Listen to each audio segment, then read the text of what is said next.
그 더러운 걸 어디? 빨리 치워요. VIP 고객들이 불편해요. 비행기에서 내 딸이 호흡곤란으로 생명의 위협을 느낄 줄 정말 몰랐다. 2024년 4월 김포공항 국내선 탑승구. 나는 평범한 아버지였다.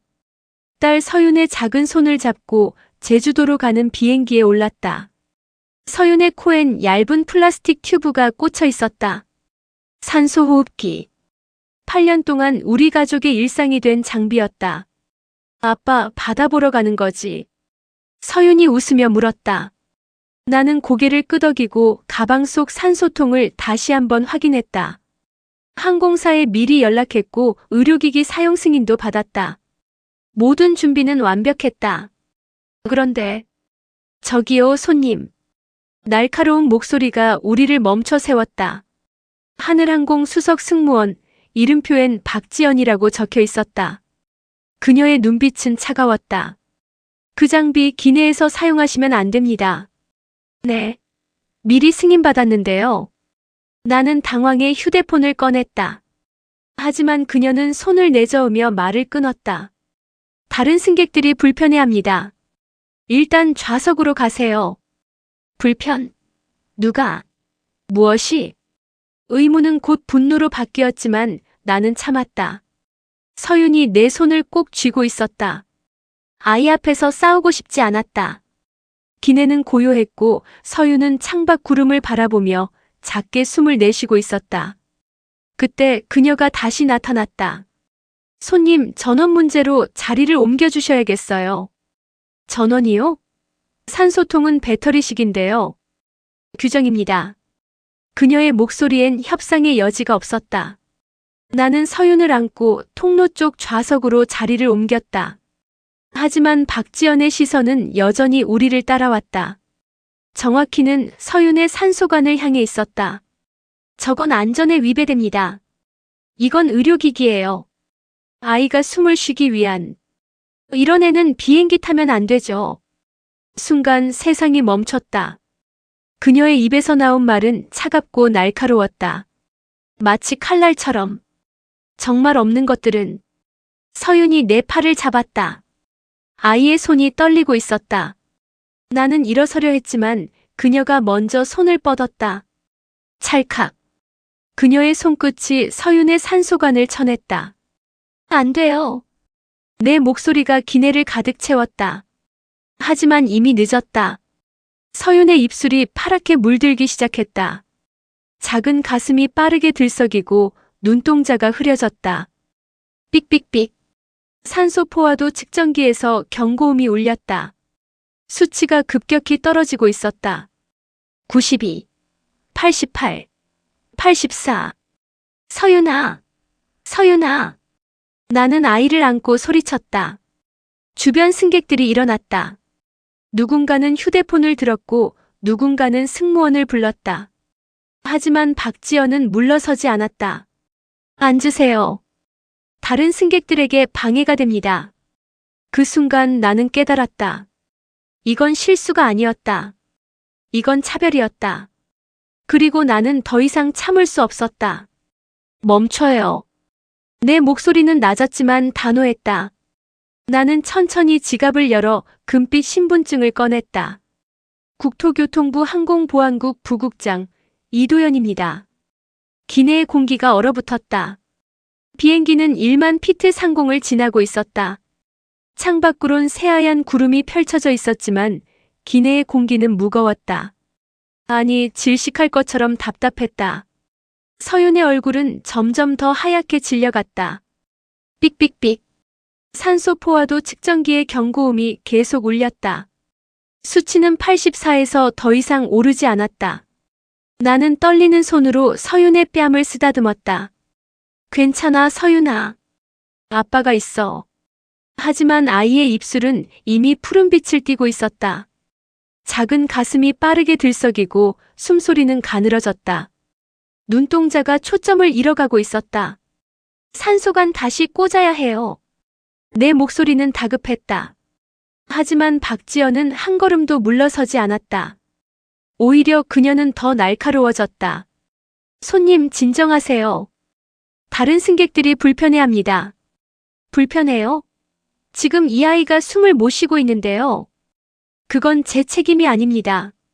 그녀의 목소리는 차갑고 단호했다. 마치 기계처럼. 감정 하나 없이. 나는 그녀의 눈을 똑바로 바라봤다. 거기엔 불편함이 아니라 혐오가 깃들어 있었다.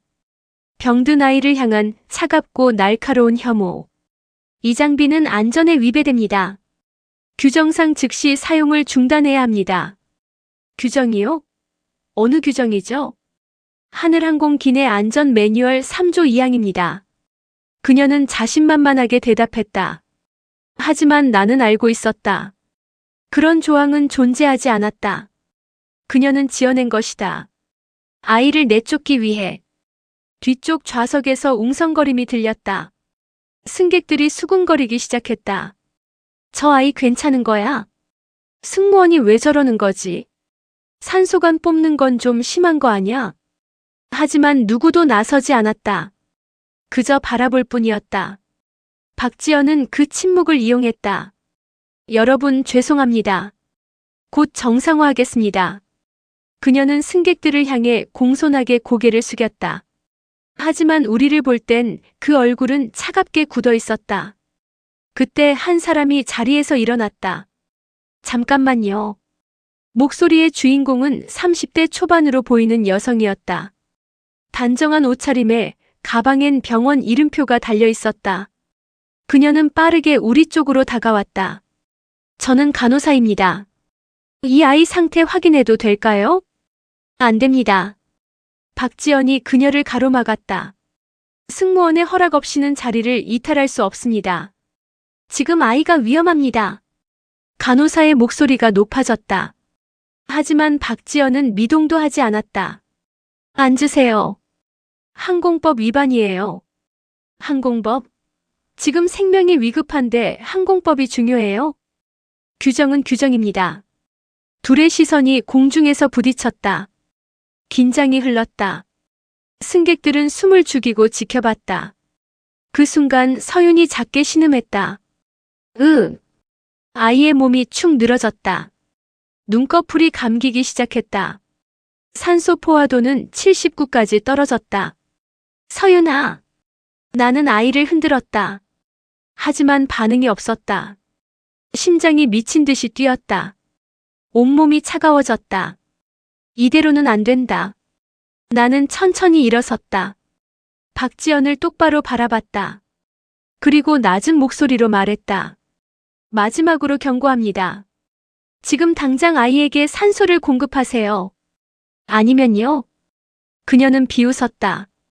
하지만 나는 웃지 않았다. 당신은 지금 공무집행 방해와 아동학대를 동시에 저지르고 있어요. 뭐라고요? 그리고 이 비행기에 탄 모든 승객이 증인입니다. 박지연의 얼굴이 굳었다. 그녀는 뭔가 잘못됐다는 걸 느낀 듯했다. 하지만 이미 늦었다. 뒤쪽에서 한 할머니가 스마트폰을 들고 있었다. 화면엔 빨간 녹화 표시등이 켜져 있었다. 다 찍었어요. 할머니의 목소리는 떨렸지만 단호했다. 이 영상 경찰한테 넘길 겁니다. 기내가 술렁였다. 승객들이 하나둘 휴대폰을 꺼냈다. 누군가는 사진을 찍고 누군가는 영상을 녹화했다.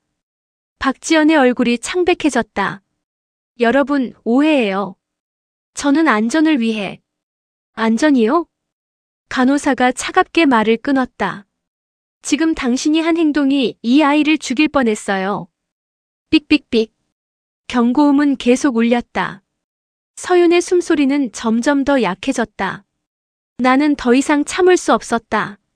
지갑을 열었다. 그리고 그 안에 든 금빛 신분증을 꺼냈다. 국토교통부 항공보안국 부국장 이도연입니다. 순간 기내의 모든 소리가 멈췄다.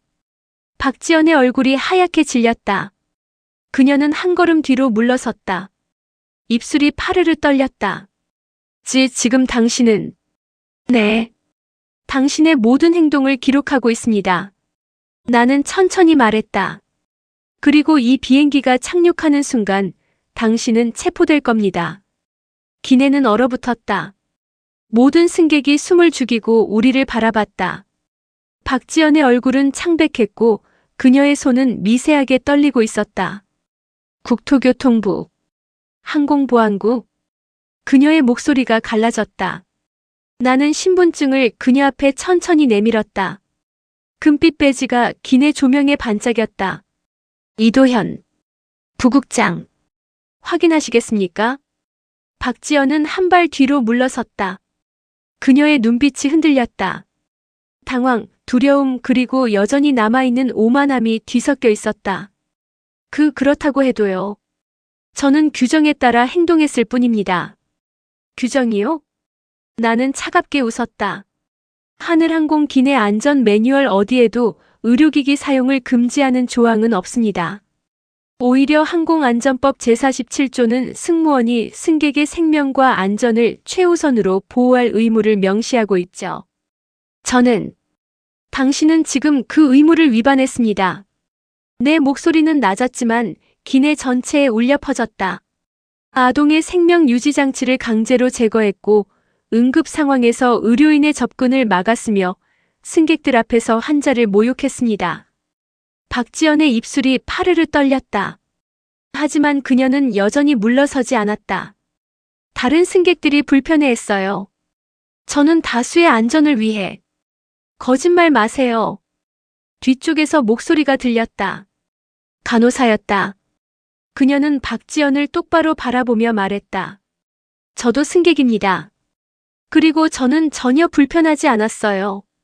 오히려 당신의 행동이 불편했죠. 저도요. 옆 좌석의 젊은 남성이 손을 들었다.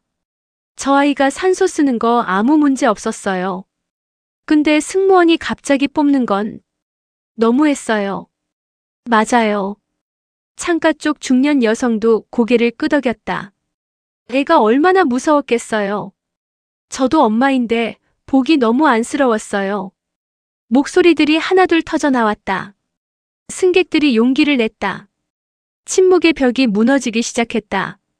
박지연의 얼굴이 점점 더 굳어졌다. 그녀는 뒤로 한 발 더 물러섰다. 여러분, 오해예요. 저는 단지 오해가 아닙니다. 73세 최영순 할머니가 일어섰다. 그녀의 손엔 스마트폰이 들려 있었다. 화면엔 방금 전 장면이 선명하게 담겨 있었다. 다 찍혔어요. 당신이 아이 산소관 뽑는 것부터 지금 거짓말하는 것까지. 할머니는 떨리는 손으로 휴대폰을 들어 보였다. 영상 속에서 박지연의 목소리가 또렷하게 들렸다. 이런 애는 비행기 타면 안 되죠. 하늘까지 공짜로 주려는 건가요?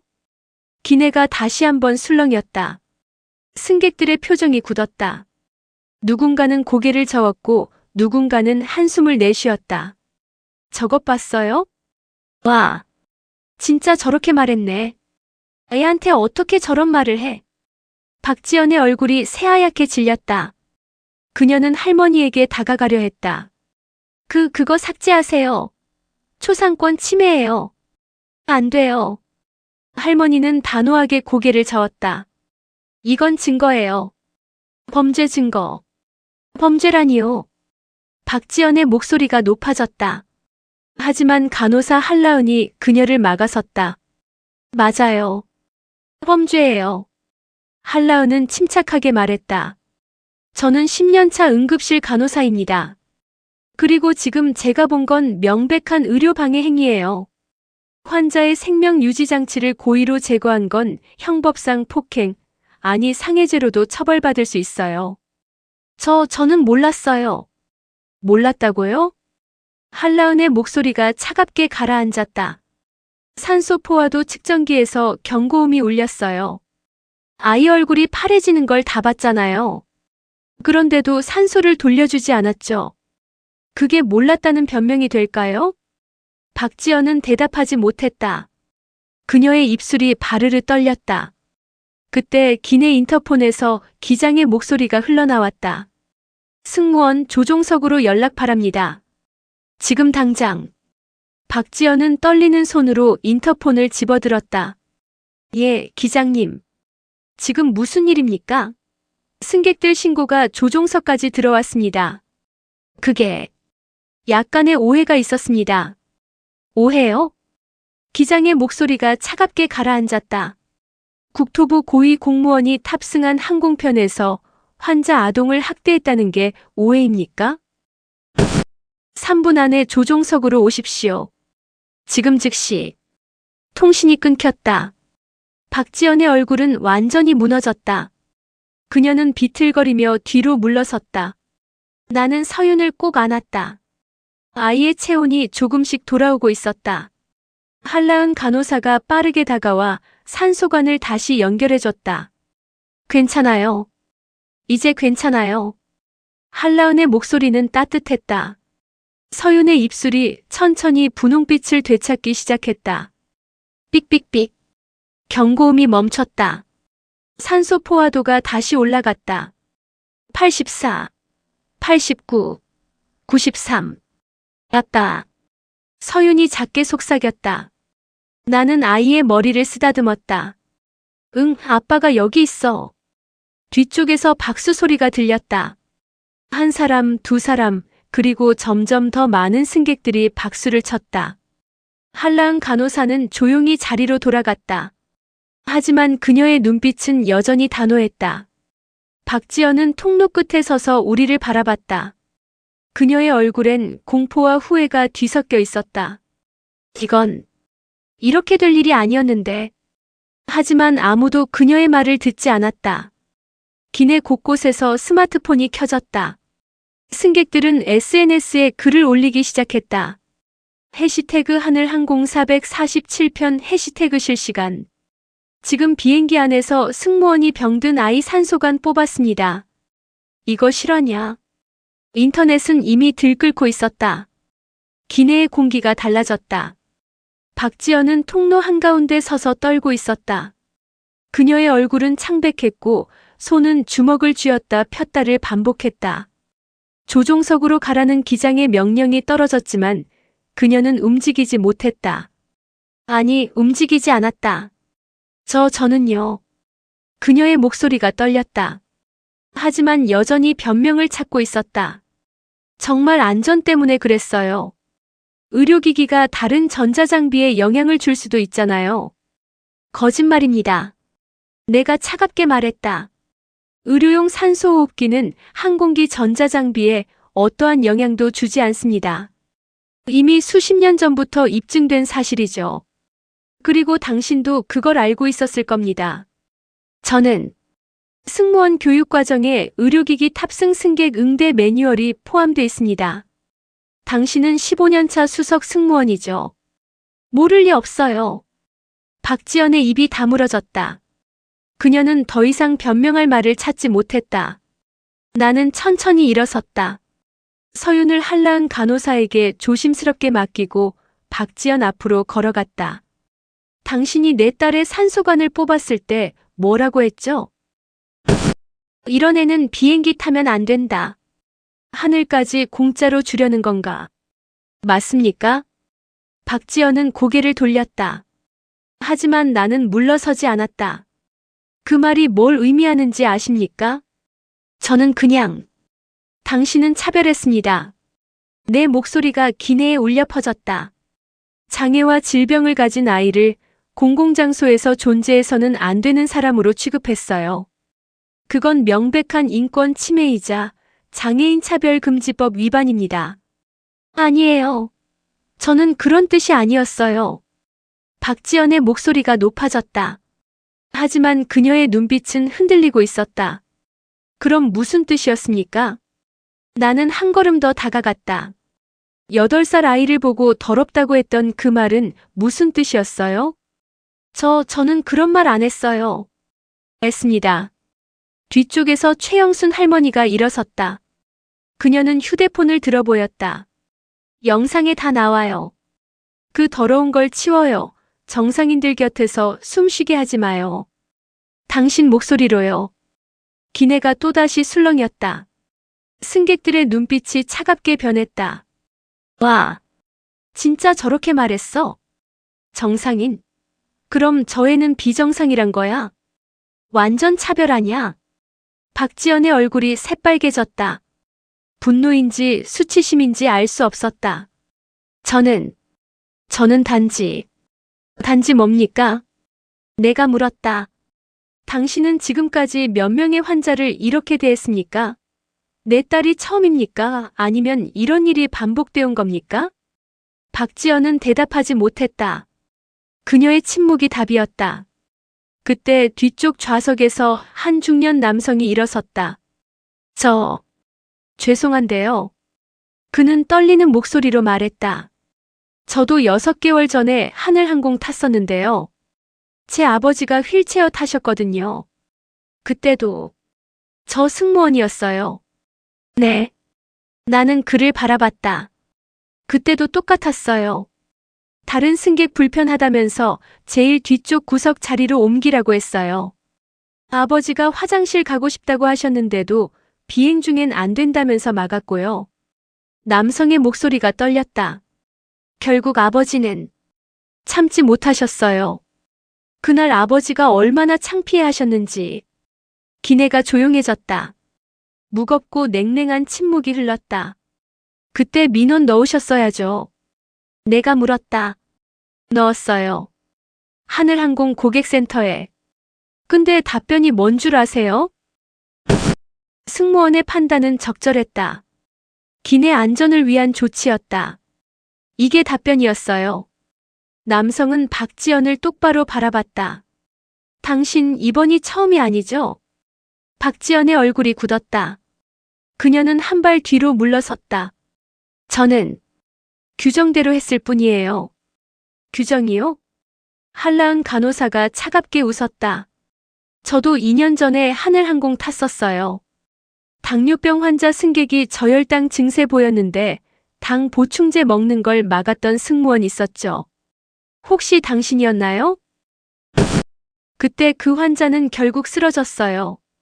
다행히 제가 있어서 응급처치했지만 만약 아니었으면 큰일 날 뻔했죠. 한라은은 천천히 일어섰다. 지금 보니까 이름표가 똑같네요. 박지연 수석 승무원. 당신이었어요.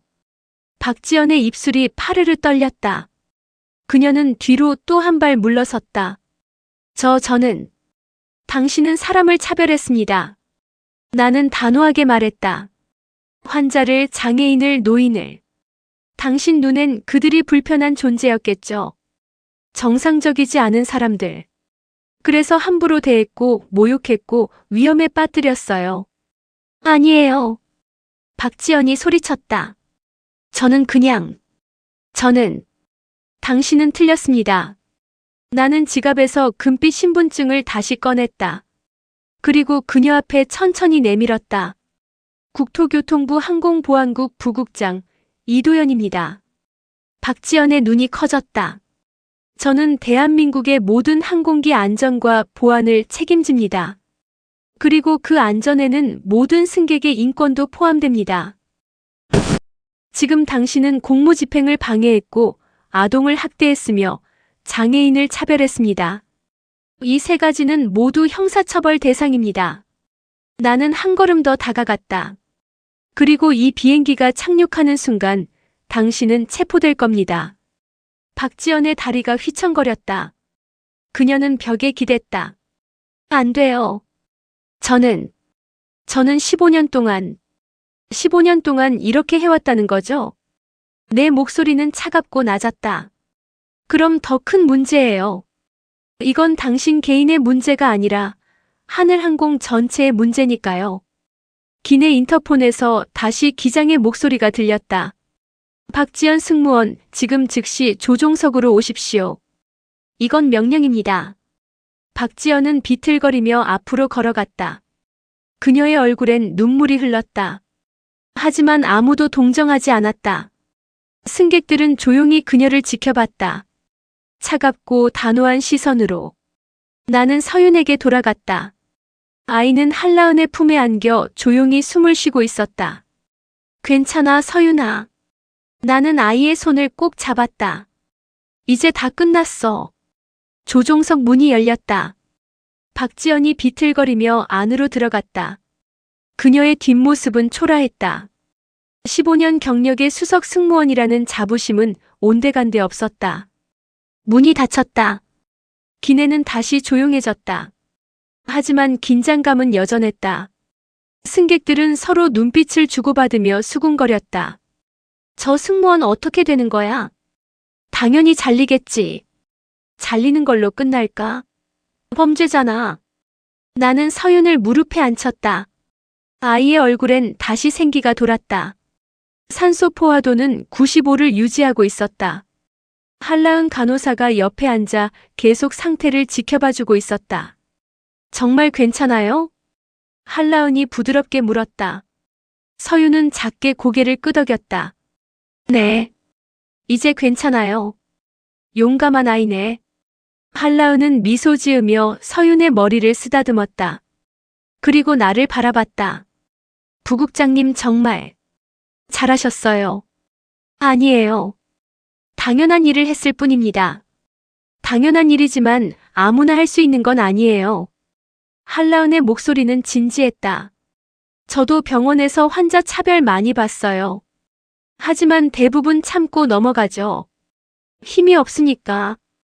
싸워봤자 이길 수 없으니까. 이번엔 달라요. 내가 말했다. 이번엔 세상이 지켜보고 있으니까. 그 순간 기내 곳곳에서 휴대폰 알림음이 울렸다. 띠링띠링. 승객들이 일제히 화면을 확인했다. SNS였다. 방금 전 올라온 영상이 실시간 트렌드 1위에 올라 있었다. 해시태그 하늘항공 447편. 해시태그 서윤을 지켜라. 조회수 23만. 대박. 벌써 이렇게 퍼졌어? 젊은 남성이 놀란 목소리로 말했다. 댓글 봐. 완전 난리 났어. 나도 휴대폰을 꺼냈다. 화면엔 쏟아지는 댓글들이 보였다. 이게 2024년 대한민국에서 일어난 일이라고. 승무원 자격 박탈해야 함.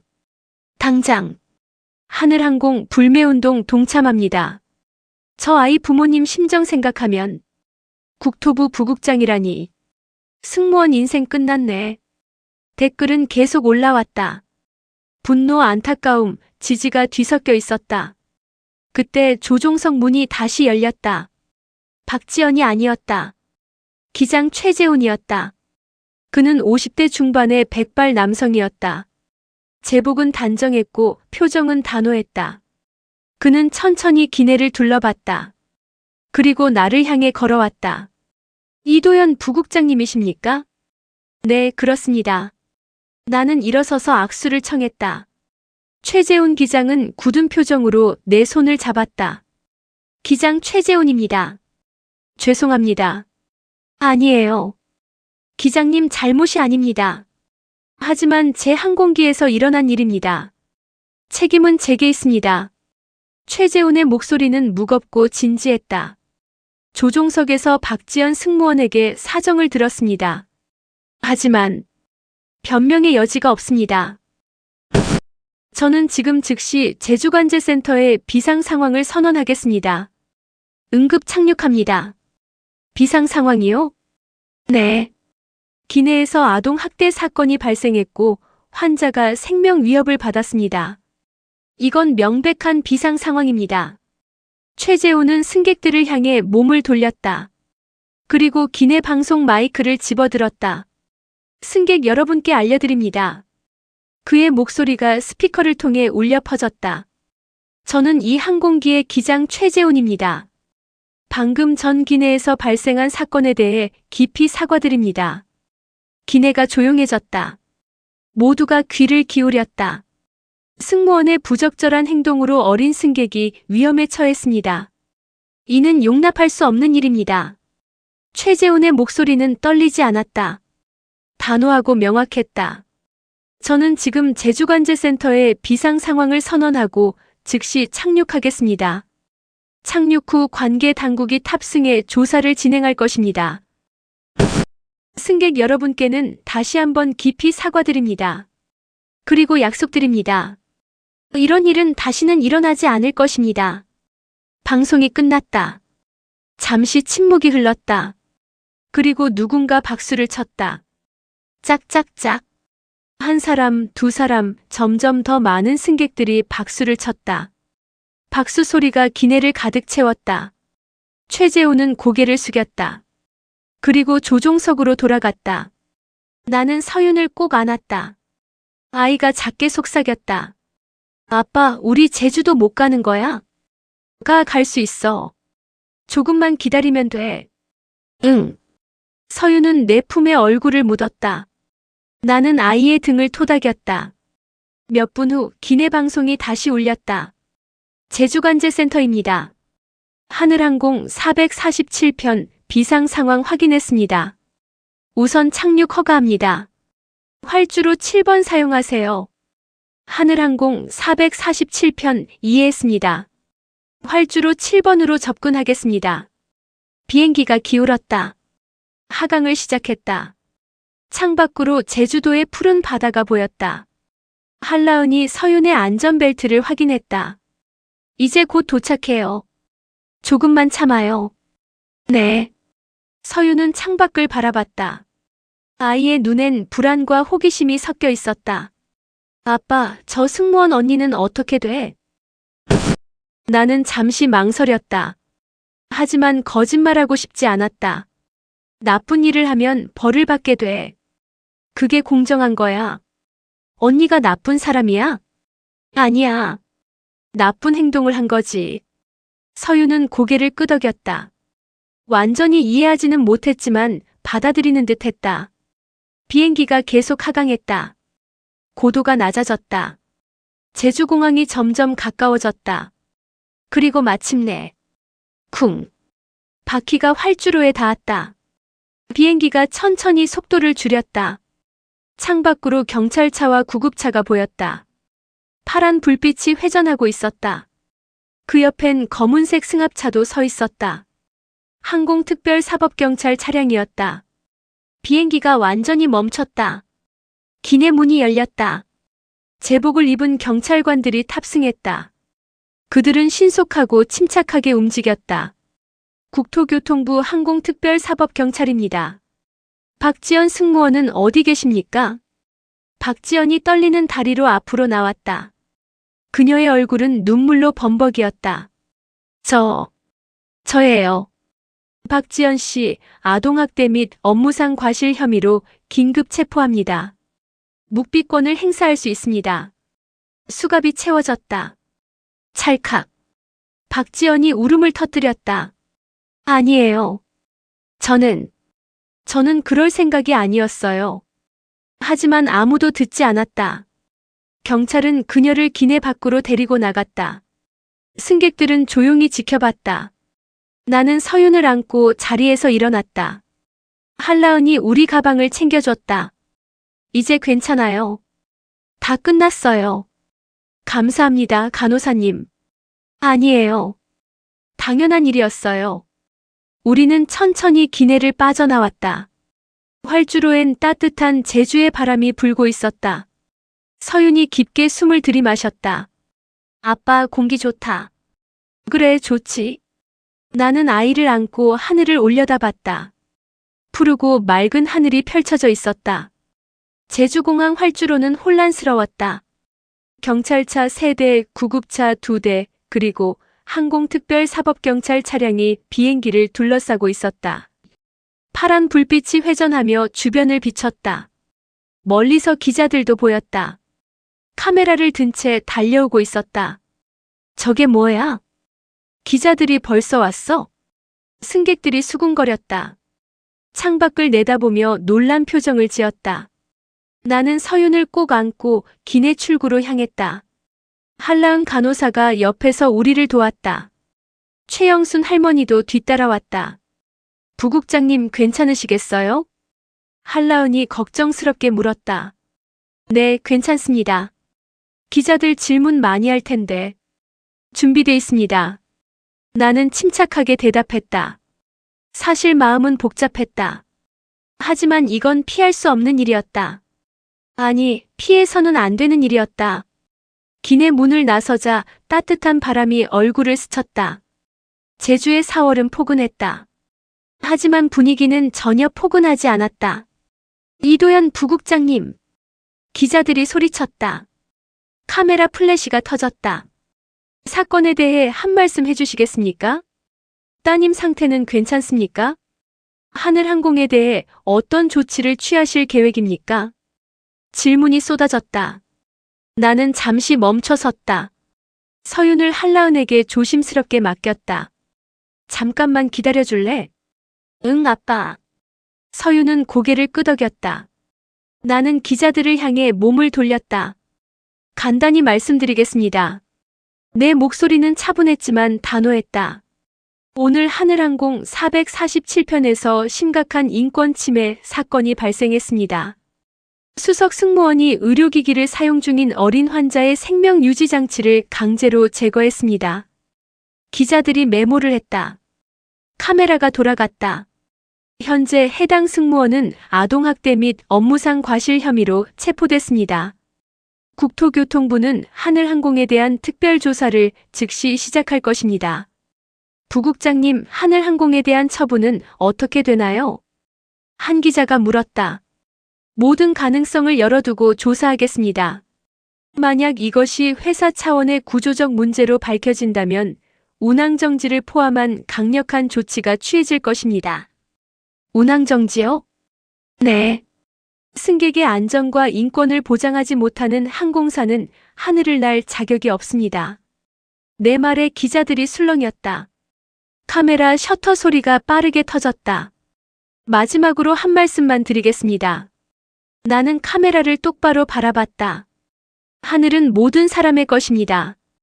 병이 있든 장애가 있든 나이가 많든 적든 누구나 안전하게 여행할 권리가 있습니다. 오늘의 사건이 우리 사회에 경종을 울리길 바랍니다. 나는 고개를 숙이고 돌아섰다. 기자들이 또 질문을 던졌지만 나는 대답하지 않았다. 한라은이 서윤을 안고 기다리고 있었다. 최영순 할머니도 옆에 서 있었다. 부국장님 멋있었어요. 한라은이 미소 지었다. 아니에요. 해야 할 말을 했을 뿐입니다. 그래도요. 누군가는 해야 했던 말이잖아요. 우리는 공항 청사로 향했다. 경찰이 안내했다. VIP 통로를 통해 조용히 이동했다. 그때 뒤쪽에서 고함 소리가 들렸다. 아니에요. 오해예요. 박지연이었다. 수갑을 찬 채 경찰에게 끌려가고 있었다. 그녀의 얼굴은 눈물과 콧물로 범벅이었다. 저는 안전을 위해 한 거예요. 정말이에요. 박지연 씨, 조용히 하세요. 경찰이 단호하게 말했다. 변호사 선임할 권리가 있습니다. 지금은 조사를 받으셔야 합니다. 안 돼요. 이건 말이 안 돼요. 박지연이 발버둥 쳤다. 하지만 경찰은 그녀를 계속 끌고 갔다. 그 순간 우리와 눈이 마주쳤다. 박지연의 눈빛엔 분노와 절망이 섞여 있었다. 그녀는 입을 열었다. 당신 때문이에요. 당신이 신분을 밝히지만 않았어도. 그만하세요. 내가 차갑게 말했다. 당신이 내 딸을 위험에 빠뜨리지 않았다면 내 신분을 밝힐 필요도 없었을 겁니다. 당신은 선택할 수 있었어요. 아이를 도울 수도 무시할 수도 있었죠. 당신은 후자를 택했고 지금 그 대가를 치르는 겁니다. 박지연의 얼굴이 무너졌다. 그녀는 더 이상 말하지 못했다. 경찰이 그녀를 차량에 태웠다. 문이 닫혔다. 차는 곧 출발했다. 나는 서윤을 안았다. 아이가 작게 물었다. 아빠, 저 언니 왜 우는 거야? 자기가 한 일을 후회하는 거야. 그럼 이제 괜찮아지는 거야? 글쎄. 그건 언니가 앞으로 어떻게 사느냐에 달려있을 거야. 서윤은 고개를 갸우뚱했다. 완전히 이해하지는 못하는 듯 했다. 우리는 공항 청사 안으로 들어갔다. 조용한 대기실이 준비돼 있었다. 의료진도 대기 중이었다. 서윤 양 검사 한번 받아볼까요? 젊은 여성 의사가 부드럽게 말했다. 네. 서윤은 순순히 따라갔다. 나는 옆에 앉아 지켜봤다. 검사는 간단했다. 산소 포화도, 혈압, 심박수. 모두 정상이었다. 다행히 큰 문제는 없어요. 의사가 미소 지었다. 하지만 오늘 일은 아이에게 트라우마가 될 수 있어요. 며칠간 잘 지켜봐 주세요. 알겠습니다. 혹시 불안해하거나 악몽을 꾸면 전문가 상담을 받는 것도 좋아요. 네, 감사합니다. 검사가 끝났다. 우리는 대기실로 돌아왔다. 한라은과 최영순 할머니가 기다리고 있었다. 그리고 한 사람 더 정민우였다. 30대 중반의 남성으로 기내에서 영상을 SNS에 올렸던 승객이었다. 부국장님, 제가 올린 영상이 지금 난리예요. 정민우가 휴대폰을 보여줬다. 화면엔 실시간 트렌드가 떠 있었다. 해시태그 하늘항공 447편 -52만 트윗. 해시태그 서윤을 지켜라 -38만 트윗. 해시태그 박지연 승무원 -29만 트윗.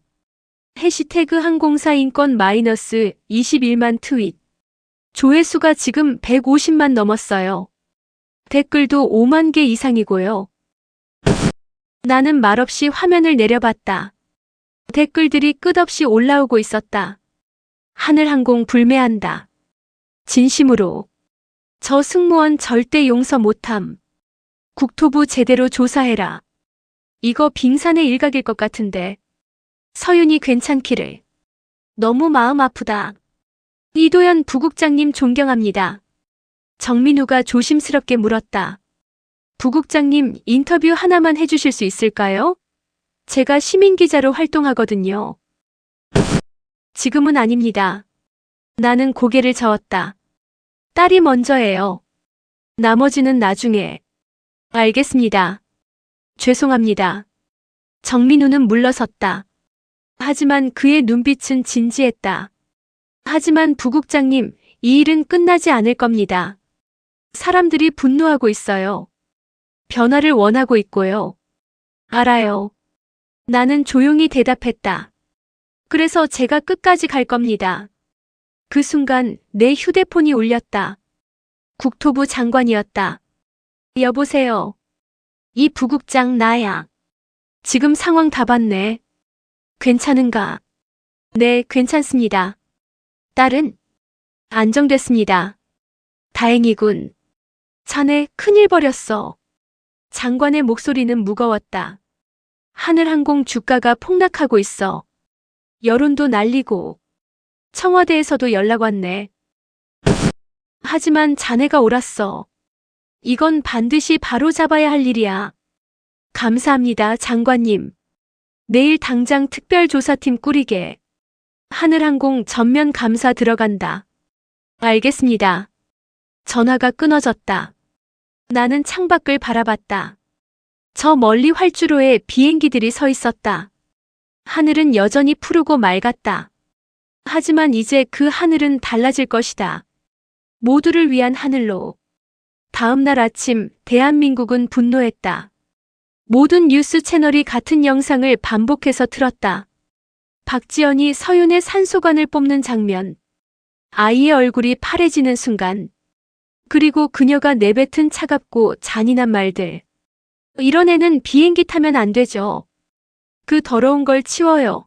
정상인들 곁에서 숨쉬게 하지 마요.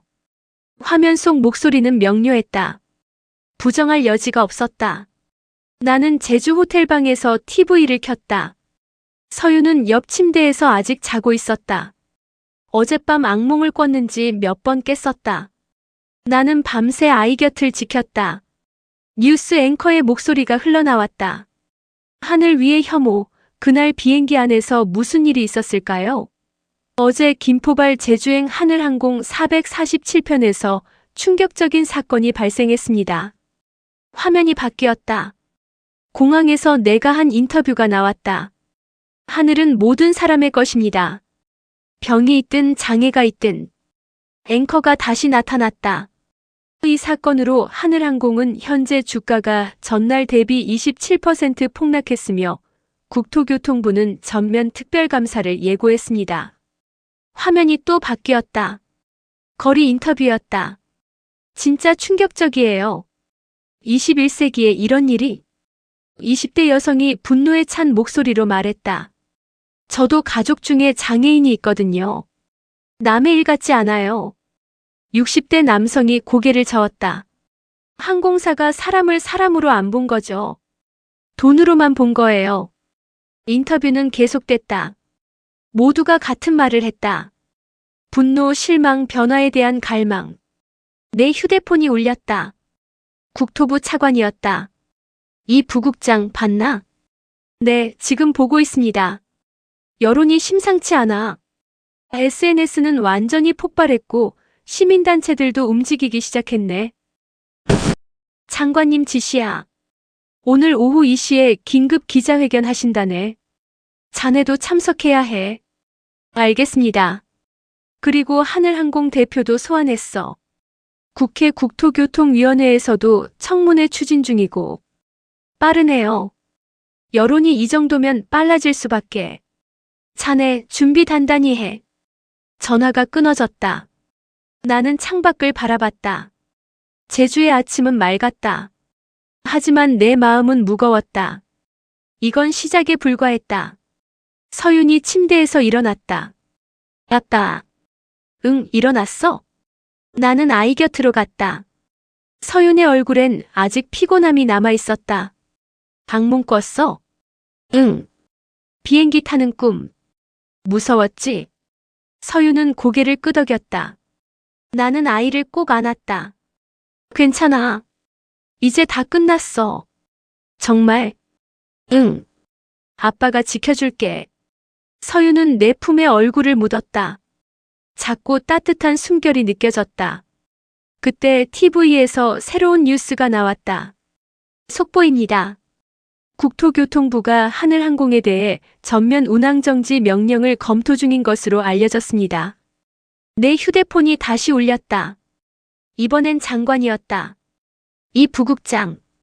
네, 장관님. 방금 결정 내렸네. 하늘항공 전면 운항정지. 오늘 자정부터 발효야.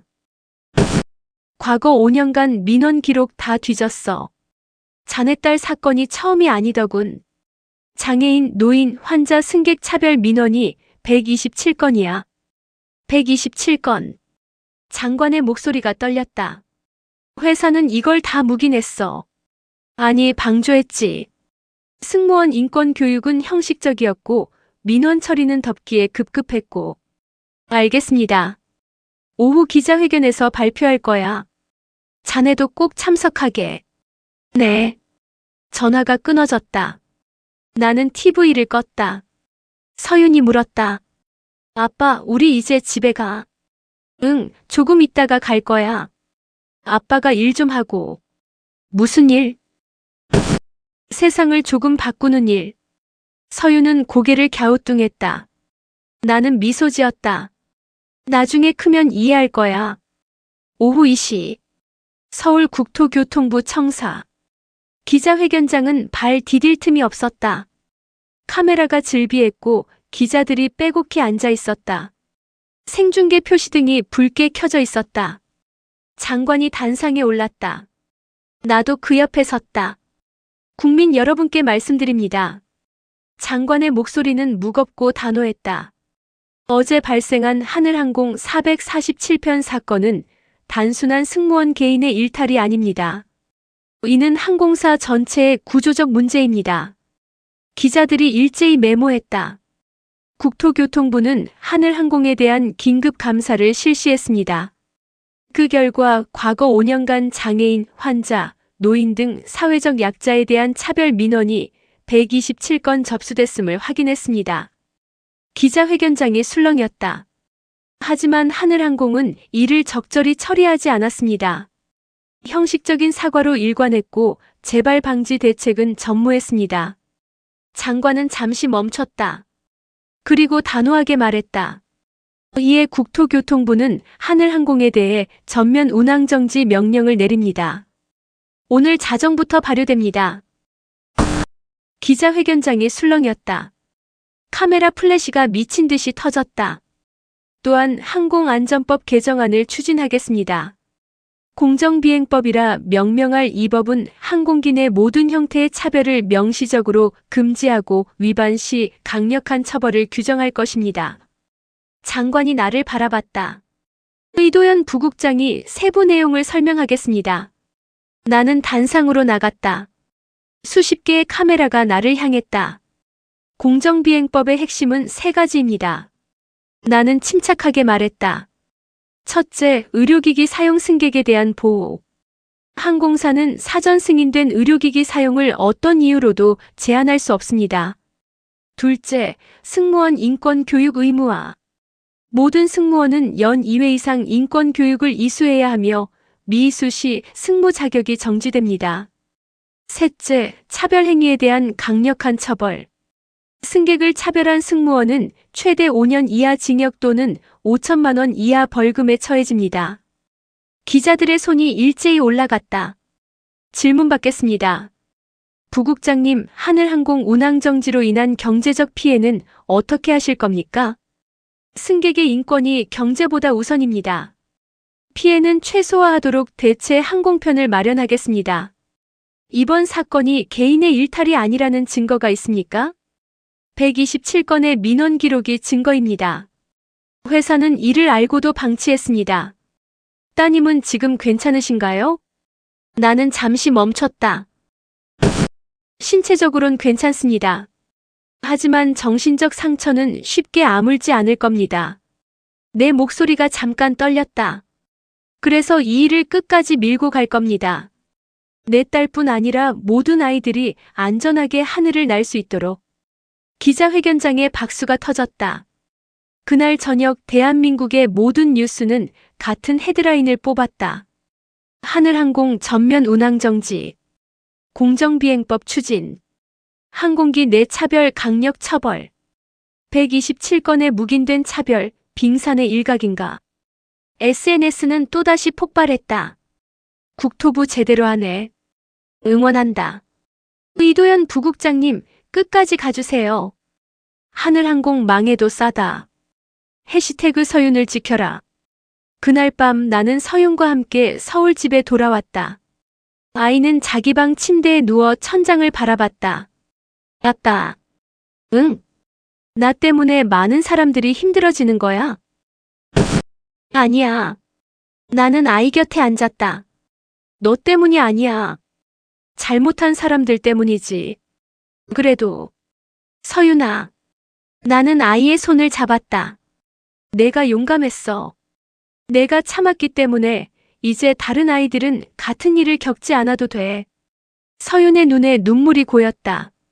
정말, 정말이야. 나는 아이를 꼭 안았다. 창밖엔 서울의 밤하늘이 펼쳐져 있었다. 별이 반짝이고 있었다. 하늘항공 본사는 혼란에 빠졌다. 운항정지 명령이 떨어진 지 사흘째 회사는 사실상 마비 상태였다. 직원들은 불안한 표정으로 복도를 오갔다. 임원들은 회의실에 틀어박혀 있었다. 그리고 CEO 사무실 앞엔 기자들이 진을 치고 있었다. 김태윤 대표님, 한 말씀만. 사과 계획은 있으십니까? 회사 존폐 위기인데 어떻게 하실 겁니까? 하지만 문은 닫혀 있었다. 대답은 없었다. 나는 국토부 사무실에서 보고서를 검토하고 있었다. 특별조사팀이 제출한 500페이지짜리 감사 결과였다. 내용은 충격적이었다. 하늘항공 내부 차별 문화 실태, 승무원 평가 시스템의 클레임 최소화 항목 포함, 장애인 환자 승객 탑승 시 추가 체크리스트 요구 다른 승객 대비 3배 복잡, 과거 민원 127건 중 징계 조치는 단 2건, 인권교육은 연 1회, 온라인 자동 수료 가능, 내부 메신저에서 승무원들 간 환자 승객 비하 발언 다수 확인. 마지막 항목이 특히 충격적이었다. 나는 첨부 파일을 열었다. 스크린샷이 나왔다. 승무원들끼리 주고받은 메시지들이었다. 오늘 휠체어 승객 또 탔음 유유진상 예약. 산소통 애들 진짜 싫어 왜 비행기를 타냐고. 장애인 전용 항공사 만들면 안 되나? 그니까 키읔키읔 따로 태워야 함. 나는 보고서를 덮었다. 손이 떨렸다. 이건 박지연 개인의 문제가 아니었다. 회사 전체가 병들어 있었다. 휴대폰이 울렸다. 장관이었다. 이 부국장 보고서 봤나? 네, 방금 다 봤습니다. 어떤가? 최악입니다. 나는 낮게 말했다. 이건 구조적 문제입니다. 회사 문화 자체가 차별을 용인하고 조장해왔습니다. 그래. 장관의 목소리도 무겁게 가라앉았다. 나도 같은 결론이야. 하늘항공은 더 이상 항공사로 존재할 자격이 없어. 운항 재개는 불가능하단 말씀이십니까? 가능은 해. 조건이 있지. 조건이요? 전면 개혁이야. 경영진 총사퇴, 사명 변경, 내부 시스템 완전 재구축. 그리고 장관이 잠시 멈췄다. 피해자와 유가족들에게 진정한 사과. 내 딸에게도. 오늘 오후에 하늘항공 대표가 온다네. 자네도 참석해.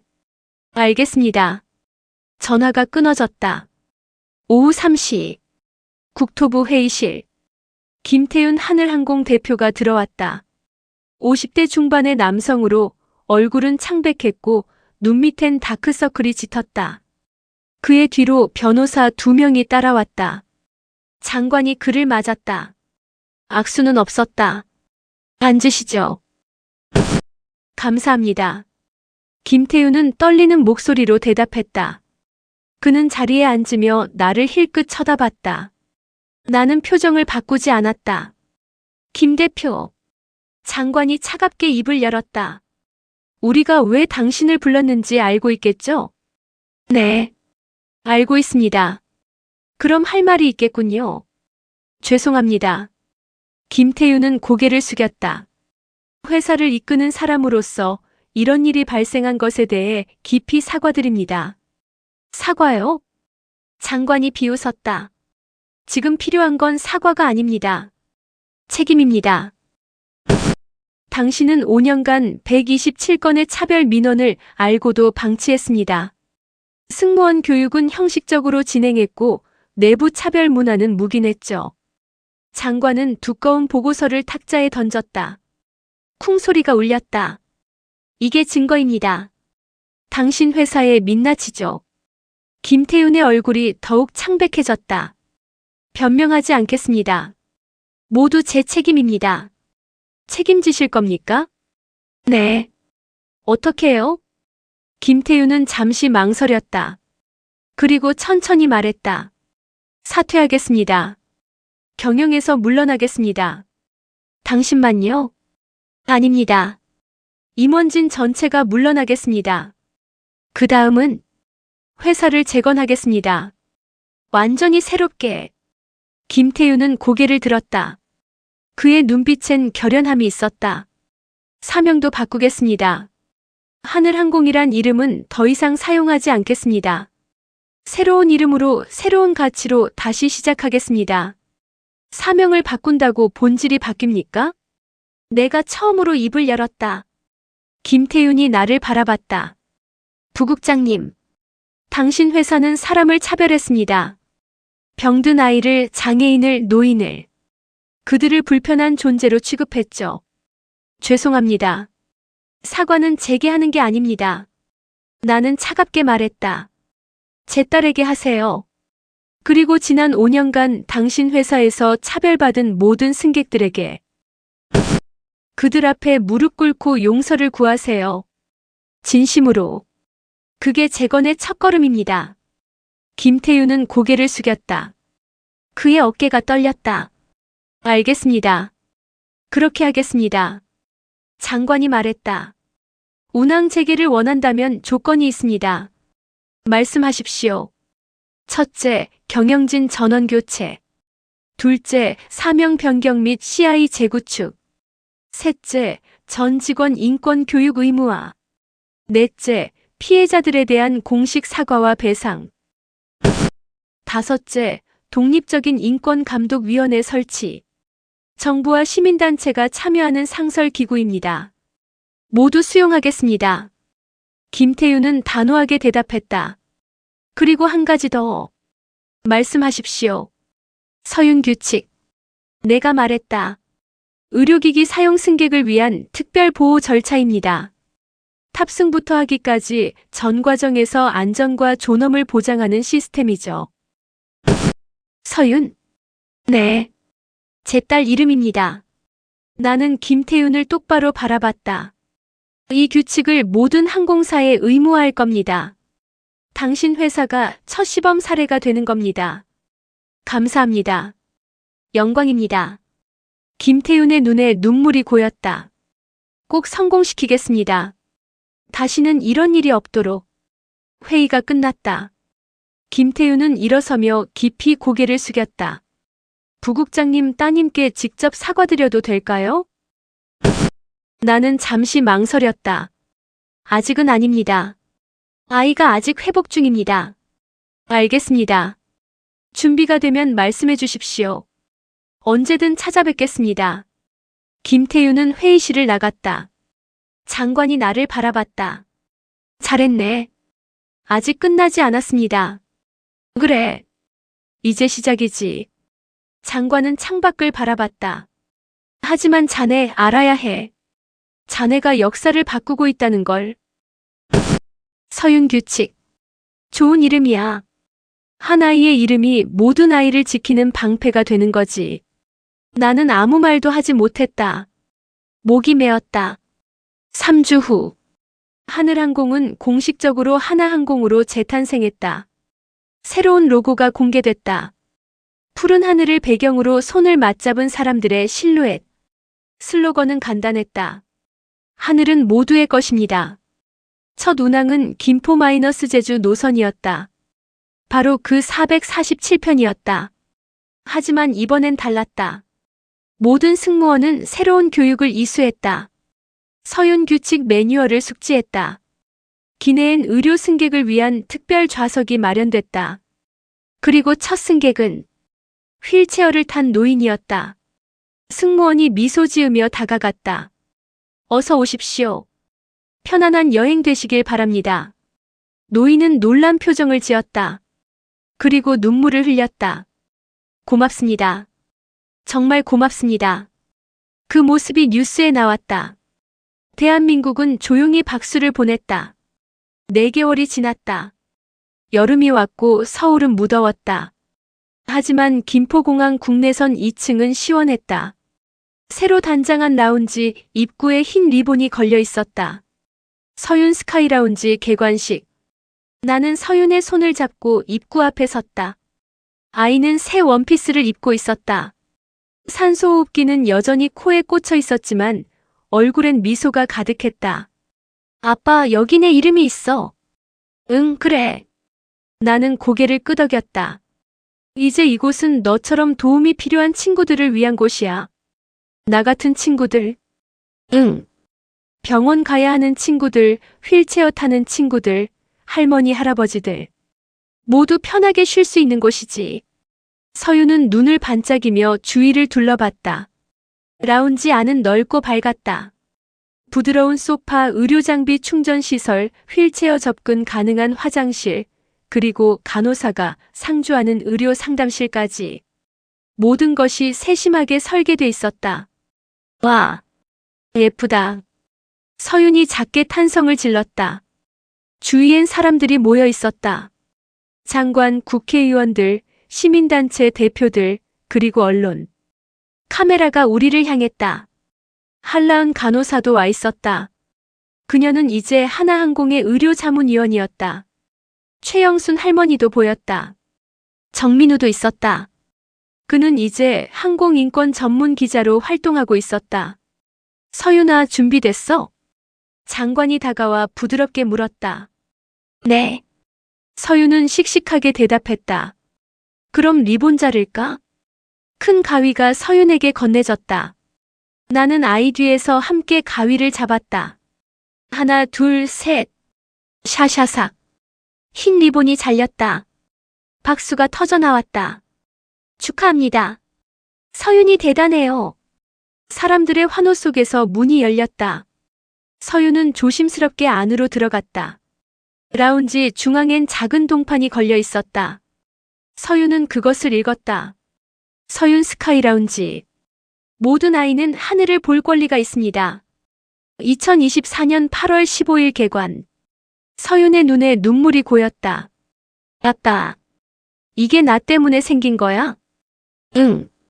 나는 무릎을 꿇고 아이와 눈높이를 맞췄다. 서윤이가 용감했기 때문이야. 내가 참았기 때문에 이제 다른 친구들은 편하게 여행할 수 있게 됐어. 나 잘한 거야? 응. 정말 잘했어. 나는 아이를 꼭 안았다. 서윤은 내 품에서 조용히 울었다. 주위 사람들도 조용해졌다. 누군가는 눈물을 닦았다. 잠시 후 개관식이 시작됐다. 장관이 단상에 올랐다. 오늘은 특별한 날입니다.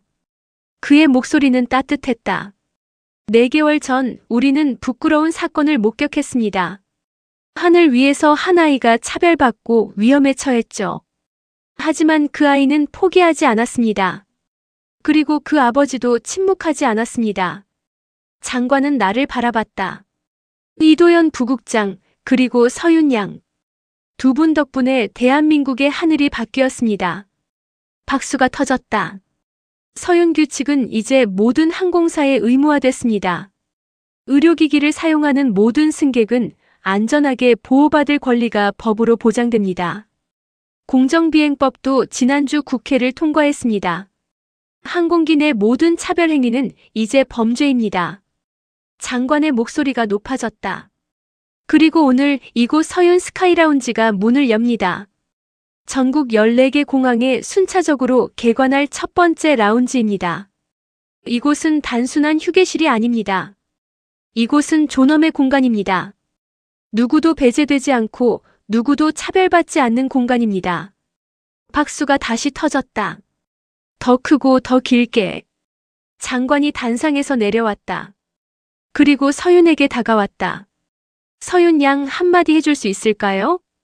저요? 서윤은 놀란 표정을 지었다. 나는 아이를 격려했다.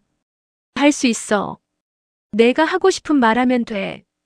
서윤은 천천히 단상으로 걸어갔다. 마이크 앞에 섰다. 작은 몸이 떨리고 있었다. 저는 이서윤이에요.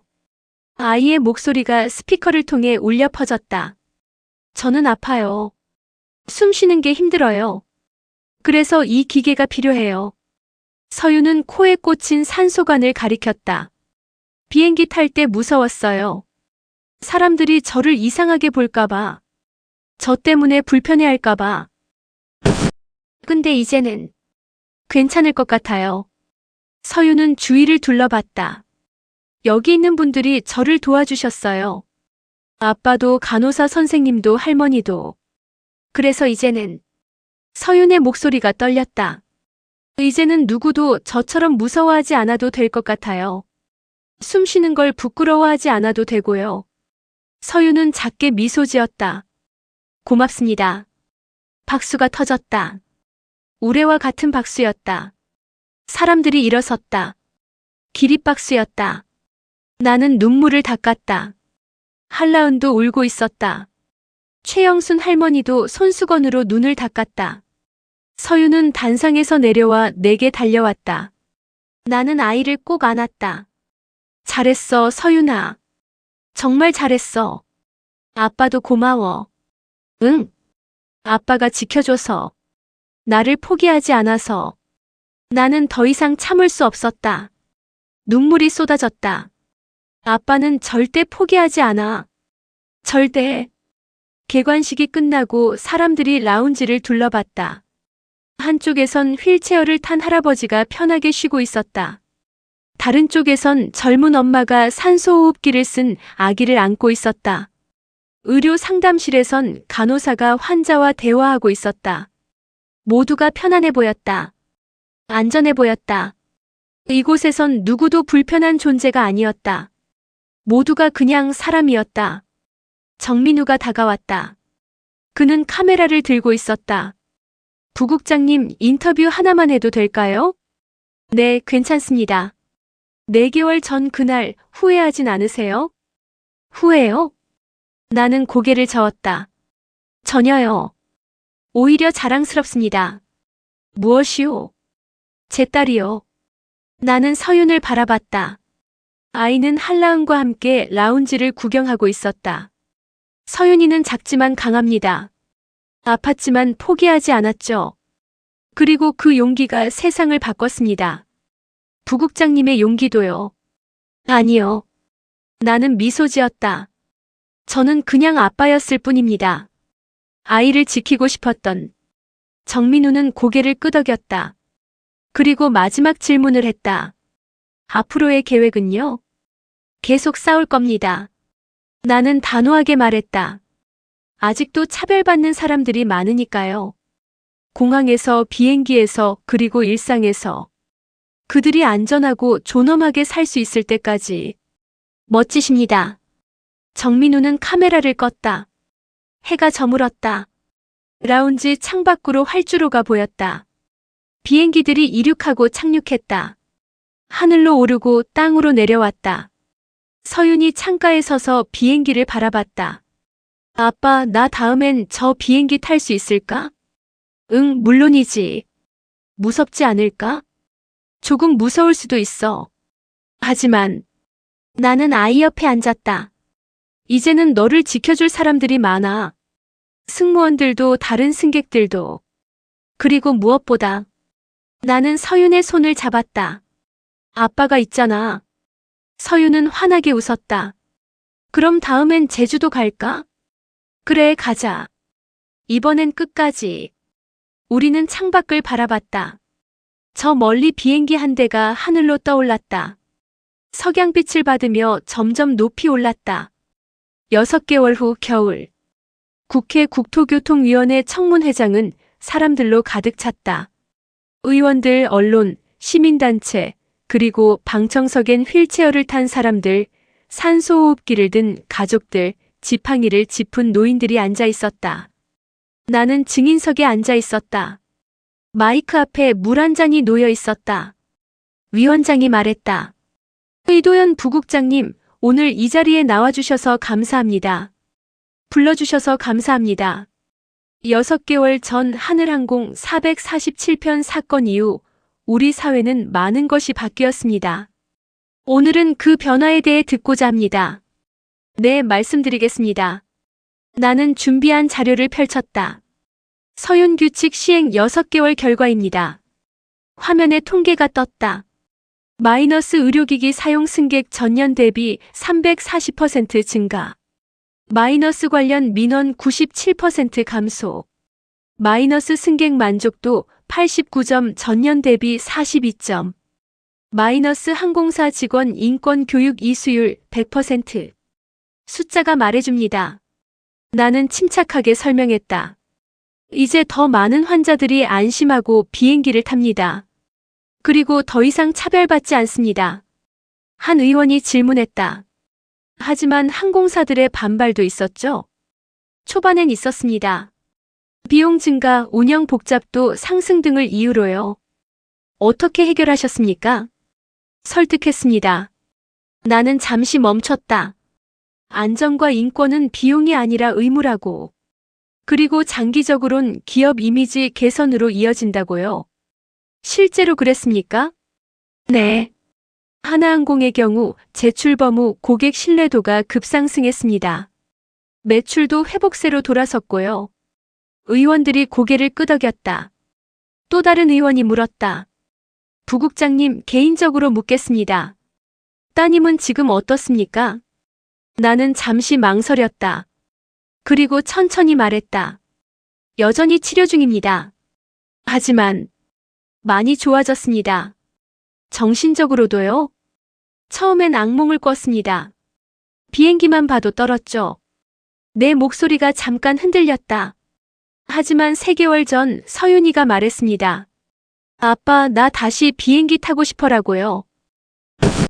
그래서 지난달 함께 제주도에 다녀왔습니다. 하나항공으로요. 어땠습니까? 완벽했습니다. 나는 미소 지었다. 승무원들이 서윤이를 따뜻하게 대했습니다. 다른 승객들도 미소 지어줬고요. 서윤이는 창가에 앉아 구름을 보며 말했습니다. 아빠, 하늘이 예뻐. 청문회장이 조용해졌다. 방청석에서 누군가 눈물을 닦았다. 위원장이 말했다. 부국장님의 용기가 많은 것을 바꿨습니다. 아니요. 나는 고개를 저었다. 저는 그냥 아버지였을 뿐입니다. 진짜 용기를 낸 건 서윤이었고, 그리고 나는 방청석을 바라봤다. 이 자리에 계신 모든 분들입니다.